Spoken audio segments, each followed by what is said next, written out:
So being a massive wrestling fan, this was one of my most anticipated movies of the year, and it did not let me down. This film was amazing. If you don't know the story of the Von Erich family, you're in for a shock, because it is one of the most depressing stories of all time. Knowing what happened to the Von Erichs going into this, I was ready for it. But again, if you don't know the story, be prepared. So this film explores one of the best wrestling families of all time, the Von Erichs, how they got their start in wrestling. So I'll get the negative out of the way first. Things the film didn't do exactly right, in my opinion. So with these biopics, they tend to make these films a bit inaccurate and change what actually happened. Normally to restrict the runtime so it's not a huge movie, to get the viewer a bit more engaged and make a bit more sense on the big screen. This works sometimes, but I think for this movie it was a bit of an insult that they didn't follow the story exactly. So some of the timing with like the championship matches and the title changeovers, that's a bit inaccurate, but that's fine. That's very minor.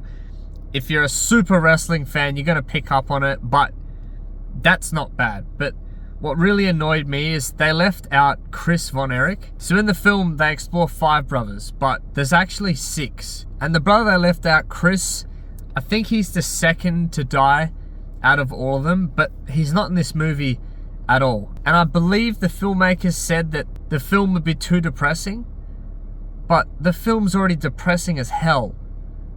I think it was just a bit of an insult leaving him out of this film. The actor they got to play Ric Flair. Now, watching this scene, the whole theater was laughing. So Flair's cutting a promo for the match he's going to have with Kevin. And the actual montage is pretty epic, with the promo and Kevin training. It's a really sick scene. But, my God, this impersonation of Ric Flair, I'm telling you, it's the worst Ric Flair I've ever heard. And this is no disrespect to the actor. He's probably got some great movies out there. He's probably a good actor. But how he got this role is beyond me. They got people in, all right, we need you to impersonate Flair. And this dude started talking, yep, that's our man. It was so bad. It did not sound anything like Flair. Like, I did not believe it for a second. And what made it even worse is the scene kept going. It's a 2-3 minute promo, and it keeps going, and it gets worse and worse. I just didn't buy it. Honestly, they could have race swapped him and had Jay Lethal play Ric Flair, and I would have been happier. Honestly, it was that bad. I had the privilege to be on the road, up and down. Late nights, parties, kissing the girls, and making them cry. Woo! Woo! Woo! Woo! So that's the very few negatives out of the way. Now for the positives. So the performances in this film were absolutely fantastic, especially from Zac Efron and Jeremy Allen. I honestly thought I was watching the Von Erichs. It was the closest you're gonna get. And it got Kevin's tick of approval, which I really like. Yes, they fucked up with Flair's casting, but they casted some of the old wrestlers really well. Harley Race looked exactly like Harley Race. The Freebirds, they looked good. The love story between Kevin and his wife suited the tone of this film so well.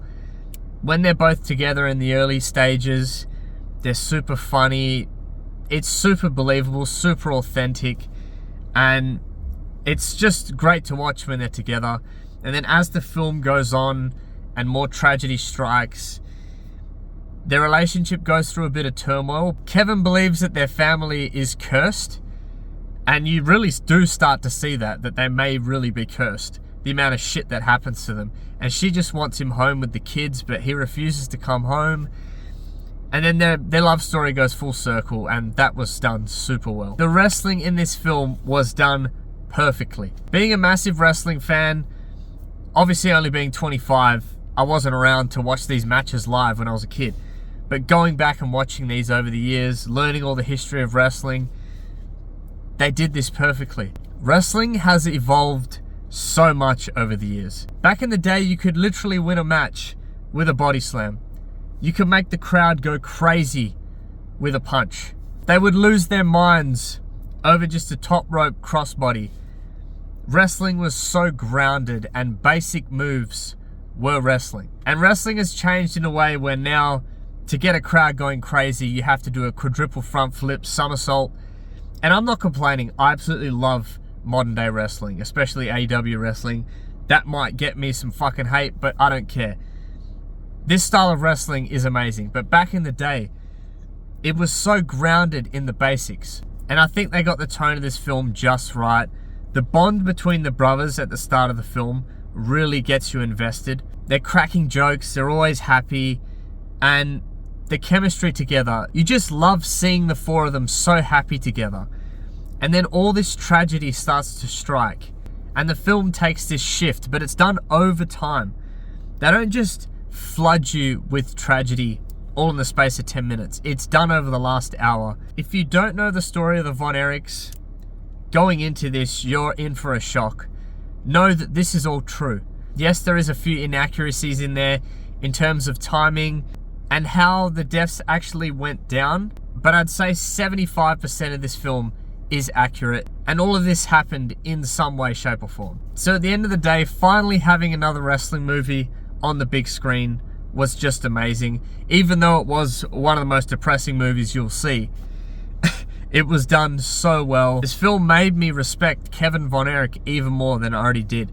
Knowing the story before I went in, but actually seeing it and visualizing it and going through this emotion with his character in the film just made me respect him even more. How he didn't give up on life just amazes me. And his two sons are actually wrestlers now, which is pretty awesome to see. So even if you're not a fan of wrestling, go out and see this. It is an amazing character piece with just out of this world performances. I can't praise Zac Efron enough. He is the Rock in this movie, and his performance was just amazing.